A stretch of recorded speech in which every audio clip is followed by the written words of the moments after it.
All right, I have a fantastic show today. I have with me the infamous Roger Stone, the most loved and hated man in politics. Roger, thank you so much for coming on today. I'm delighted to be with you. Obviously, you cannot make omelets without breaking a few eggs. And it is better to be infamous than never be famous at all. Yes. Uh, just remember, one man's dirty trick is another man's civic participation. So, what those on the left hate about me is the fact that I have beaten them repeatedly in multiple presidential campaigns, and that I have been a stalwart supporter of President Donald Trump, who obviously they would like to destroy. Yeah. Let's jump right into that. We've got a gag order. We've got election interference with trying to get him removed from the ballot. So much going on. Do you believe that they will try to jail him before the presidential election? Yes, very sadly, I do. The gag order in that has now been ordered against him in D.C. by Judge Chutkin is virtually a carbon copy of the gag order that was imposed against me when I was falsely charged with lying under oath about Russian collusion, which never actually happened. It's not even possible. So, what would be your motive to lie about something that never happened? It's an absurdity, but it's almost a carbon copy of the gag order levied against me. Now, the government's argument was that the gag order was necessary so that my public comments on my meager social media would not taint the jury pool, which is kind of laughable because the Washington Post, the dominant newspaper in DC, CNN, MSNBC, they were very busy tainting the jury pool. Secondarily, in my case, although I, like President Trump, appealed to the circuit, just to the Circuit Court of Appeals in D.C., the Circuit Court sat on my appeal for 8 months. That's 8 months during which I was sustaining enormous public damage uh, from the virtual daily attacks of CNN, MSNBC, and the rest of that retinue. And then at the end of 8 months, just days before we were actually go to trial, they ruled that my motion was not ripe because for a decision because I had not first asked the trial judge, the judge who imposed the gag order on me, to remove it, which of course she never would have done. So Trump, I think, was going to find himself in the same loop. He will now seek to appeal to the circuit. They'll sit on his appeal while he sustains damage. They won't make a quick decision. And then in the end, I don't think he'll get any relief, but by then the damage will be done. I don't believe he's entitled to what they call an interlocutory appeal directly to the Supreme Court. It'll be a moot point by the time he could ever get to the Supreme Court. And that assumes that the Supreme Court will be willing to hear it. I mean, we have a Supreme Court. 21 state attorney generals appealed to the Supreme Court regarding the constitutionality of mail-in ballots and other irregularities in the last election. And as you know, they had no interest whatsoever in hearing the case. So those conservatives, those Trump supporters who are constantly looking for relief to the U.S. Supreme Court, so far we have been disappointed in that regard. Oh, okay. Let's go to the court situation in Colorado. We have a Well, judge by the name. before we leave that, let me address your question more directly. Okay. Yes, I think this is a contempt trap. Yes, I think there is no question that if the judge's order remains in place as it's currently written, and it's very broad, which means if a third party, Eric Trump, Donald Trump Jr., a third party were to advocate on social media on behalf of Donald Trump in a way that displeases the prosecutors, that Donald Trump could be held responsible for that. Will they subject him to pre-trial incarceration? They did it to Paul Manafort. The prosecutors argued that it should have been done to me.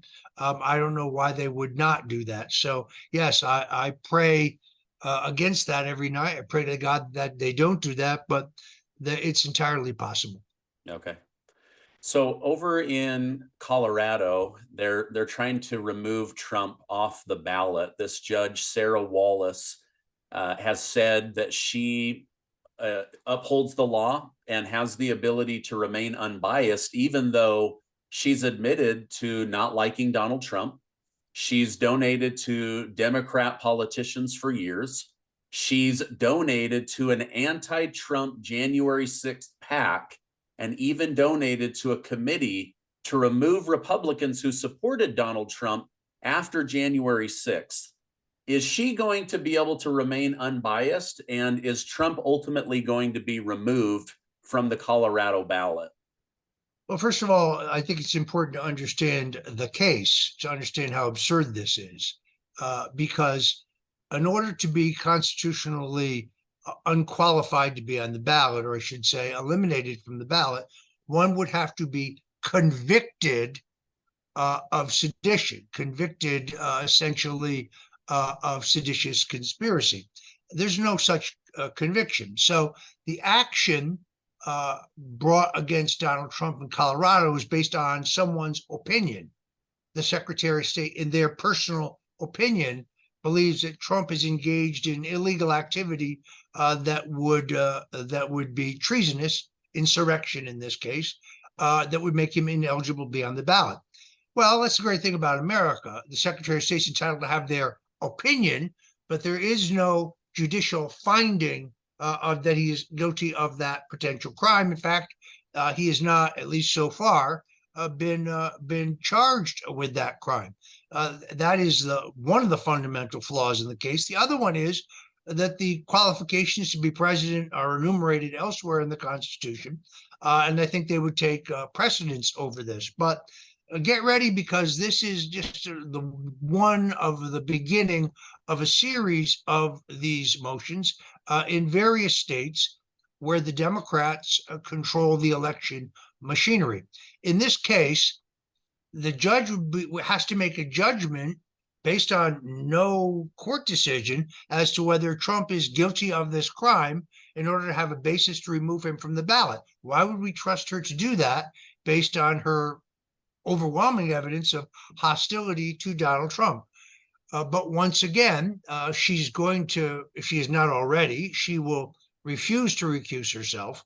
And then once you appeal that, by the way, that may only be appealable after the fact, after a negative finding. So this is a legal nightmare, and it's part and parcel of this tsunami of lawfare you see against Donald Trump, because he is such an existential threat to the established order, to the two-party duopoly that is busy running the country into the ground. And right now there is, as you can see, Stephen, a hysteria of fear that he will lose the election to that Joe Biden will lose the election to Donald Trump. Yeah. Do you believe? I'm guessing this, but this has to be seen by the majority of Americans as election interference at a judicial level. That's why Donald Trump continues to gain in the polls. It's why with each one of these attacks, his support becomes more intense. He continues to both gain voters and to intensify his hold on the support that he does have. I do think people see it. It's obviously does not get the kind of broad-based media coverage that it should get, but it's why podcasts like this are extraordinarily important. The question to me is a pretty simple one.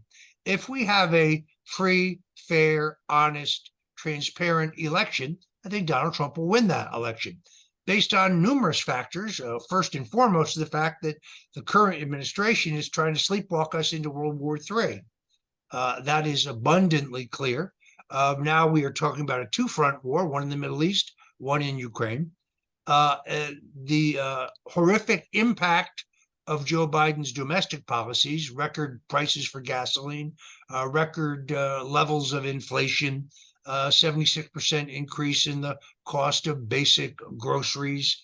It is, there's an unhappiness in the country. We have neither peace nor prosperity, and they know that, and therefore they have to prevent Trump from running for fear that he will win. Do you think that Joe Biden is actually going to run for president in 2024, or do you think that there is an underground movement that we're not aware of to last minute replace him or put in a better candidate? I've been pretty vocal about this. I think that there's an internecine warfare going on today inside the Democratic Party. Okay. The de facto head of the Democratic Party, that would be Barack Obama, has already decided that Joe is not reelectable. In fact, he's kind of an embarrassment. And now, with all of the epic corruption of his son and his brother and his family criminal enterprise tumbling out, he's even less reelectable than he was. Add to that his war policies and his the impact of his domestic policies. So I think they're ready to replace him. The problem here is that Joe doesn't want to go, or more precisely, Jill does not want to go. I suspect she's making most of the decisions. And the vice president has an inherent interest in Joe staying where he is. Or if Joe is going to be replaced, her obvious question is, well, what about me? I'm next in line. I'm a woman of color within the Democratic Party. I'm the logical candidate. This gives professional Democrats an even worse case of fear because they know she's even less electable than Joe, and she doesn't have dementia. She makes no sense, but she doesn't have dementia. So I think we have a lot of jockeying going on. I continue to believe that Michelle Obama is a potential candidate. I think that that is the ultimate plan of Barack Obama. That's why they changed the order of the primaries to do away with Iowa and New Hampshire as the first in the nation contests. It's why the first contest is in South Carolina, a state that has an absolute majority of African Americans in the Democratic primary. The removal of Robert Kennedy, who essentially removed himself from the Democratic contest, makes things a bit easier for them. You now have this Congressman, Dean Phillips, who virtually no one has ever heard of. In fact, up until the time he announced his candidacy, I'd never heard of him.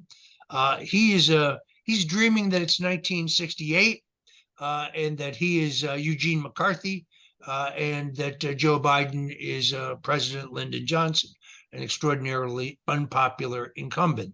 I don't think the situations are exactly analogous. On the other hand, the candidacy of Mr. Phillips speaks to the underlying weakness of Joe Biden as a candidate for reelection. And therefore, as a professional politician, why shouldn't Mr. Phillips try to take advantage of the situation? Yeah, absolutely. Help me and my viewers understand polling and polling data. When the mainstream media says right now Trump and Biden are neck and neck in the run for president, does that mean that people actually believe Joseph Robinette Biden is doing an excellent job? Or is that more of anybody but Trump, so we just mark down that we would go with Biden? What do those polls actually mean? Well, first of all, it's important to set the stage here to explain that polling is always very extraordinarily temporary. That a poll, once it's published, it's already outdated, meaning people move around very quickly. So it's a snapshot in time. Donald Trump, who I love dearly and to whom I actually owe my life, because they would have sent me to the gulag to die there, even though I did nothing whatsoever wrong, is extraordinarily polarizing. So is Joe Biden. Trump is polarizing because of 6 years of attacks. If I go to lunch after church yesterday, yeah, some guy jumps up and calls me a Russian traitor. Based on what? Based on 6 years of completely phony media coverage. So Trump has been polarized through an extraordinary campaign of vituperation and assault by the mainstream media.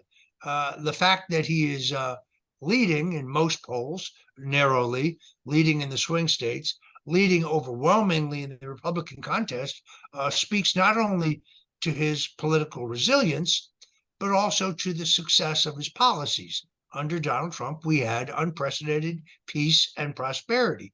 He started no new wars. He brought many troops home without the cataclysmic collapse we saw in Afghanistan, for example. He got us energy independence and the lowest gasoline prices, I think, in our history.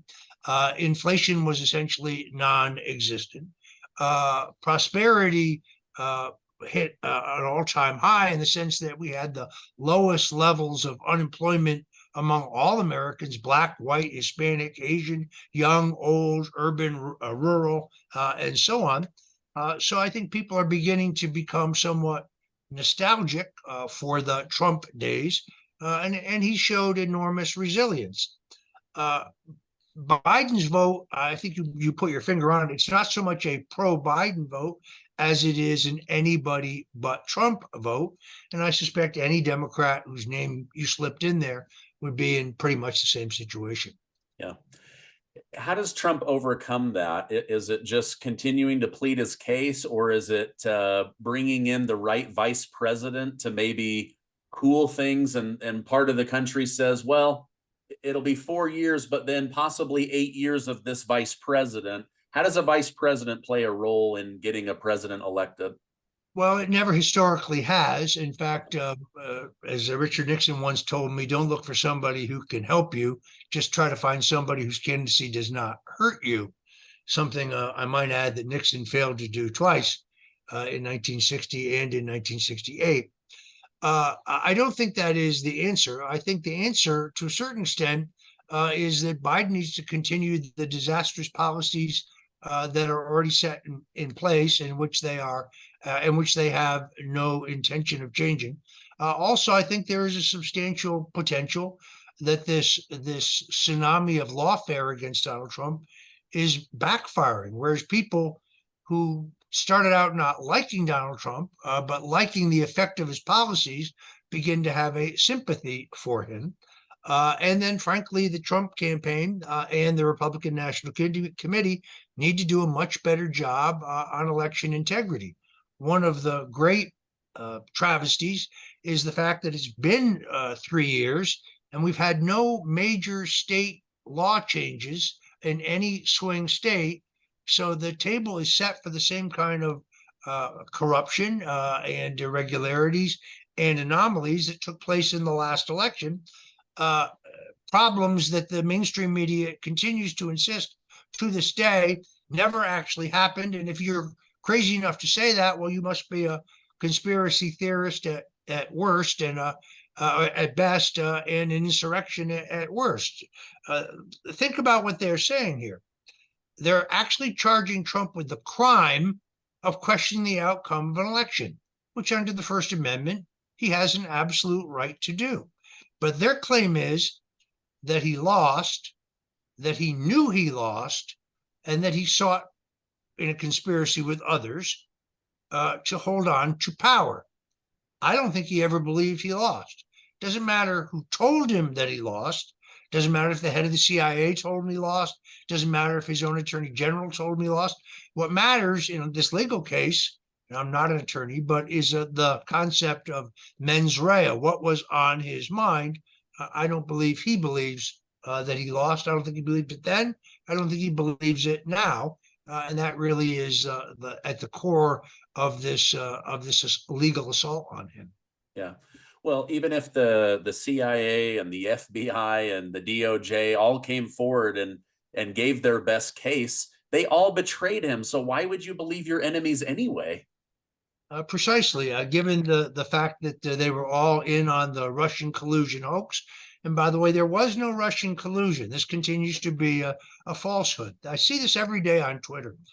Roger Stone was in touch with WikiLeaks. Yeah, 3 months after WikiLeaks had already published all of the DNC emails, in a completely benign Twitter direct message exchange, which I myself published and made public, which proved nothing whatsoever. But it's a perfect example of how they take a shard of truth and make it something that it is not. Or Paul Manafort gave polling information to a Russian intelligence asset. No, Paul Manafort actually had no proprietary polling information at the time that that was alleged, but the person that he gave public information to was actually a U.S. intelligence asset. So, I mean, don't ever bother the left with the facts. Don't let the facts get in the way of a fake narrative. Yeah, well, they don't want to drop the story because it worked on so many people. um, Now, you started encouraging Donald Trump to run for president. Was it in the 80s or in the 90s? The earliest was in 1988 when he and I were both dissatisfied with the choice of Al Gore and George H.W. Bush. And he was very close friends with Ross Perot, the Texas billionaire who had who would later run for president. Pardon me, he was on, so that's the first time I raised it. In 2000, when the choice was Al Gore and George W. Bush, he was encouraged by Ross Perot and Jesse Ventura, who is the professional wrestler who had been elected governor of Minnesota as an independent. I think it's the first time he seriously thought about it. In 1988, he made an exploratory trip to New Hampshire, and I saw the Trump magic for the first time. By 2000, I think he was a little more serious about it, but still had mountains to climb in his real estate empire and his business plans. He looked at it, I think, again in 2012, really made a decision that he was interested too late. And then 2016 was the prophetic time when the time and the man were exactly right. Of course, the rest is history. Gotcha. Is there anyone else that you've been watching that you see as a potential good candidate 4, 8, 12 years from now? Well, that's a very difficult question. I am very unimpressed with this current flock of Republican candidates who have come forward. I frankly think the fact that none of them have gotten any traction whatsoever, despite the expenditure of tens of millions of dollars, really means it's time for them to get out of the race and coalesce behind our strongest candidate. That would be Donald Trump. I am gravely disappointed in the governor of Florida, who I voted for 3 times. I would not support him in 2028, never mind this election, because of the serious flaws in his character. I think he has a character flaw. Donald Trump single-handedly made Ron DeSantis governor. He's 42 years old. He could not wait his turn. I don't think, by the way, he would have just walked in, because I think we would have ended up detecting these flaws in his character anyway. But no, I don't know who that person is today. Right now, my major focus is on the election of Donald Trump and saving this country, and then hoping in the next 4 years of a Trump administration that someone will emerge. Okay. Just a couple more questions, then I know how busy you are. You're getting ready for the Stone Zone. Do you think that RFK Jr. has a shot at winning, or by becoming independent, did he just set himself up for a bunch of legal battles to get on the ballot? First of all, I like RFK Jr.'s position on a number of issues. I do not know him well. I have met him one time. Of course, if you went on X, formerly known as Twitter, I'm secretly managing his campaign, and the whole thing was my idea. And I talked him into running, all of which is, of course, ludicrous. He's very much his own man. So when it comes to sealing the border, I like his position. When it comes to health freedom and his very serious critique of the effectiveness and safety of COVID-19 vaccinations, I like his position. He's very skeptical about the war in Ukraine. He's deeply concerned that we have a ruling global elite that will make a lot of money out of the next world war. On the other hand, I don't like his position on abortion. I don't like his position on global warming, where he's extremely radical. I don't like his position, at least his previous position on the Second Amendment. He seems to have softened that a bit. Here is the problem.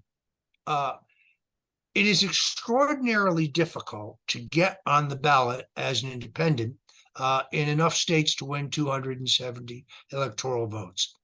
The rules and laws for ballot access are written by Republicans and Democrats working together to make it as difficult as possible.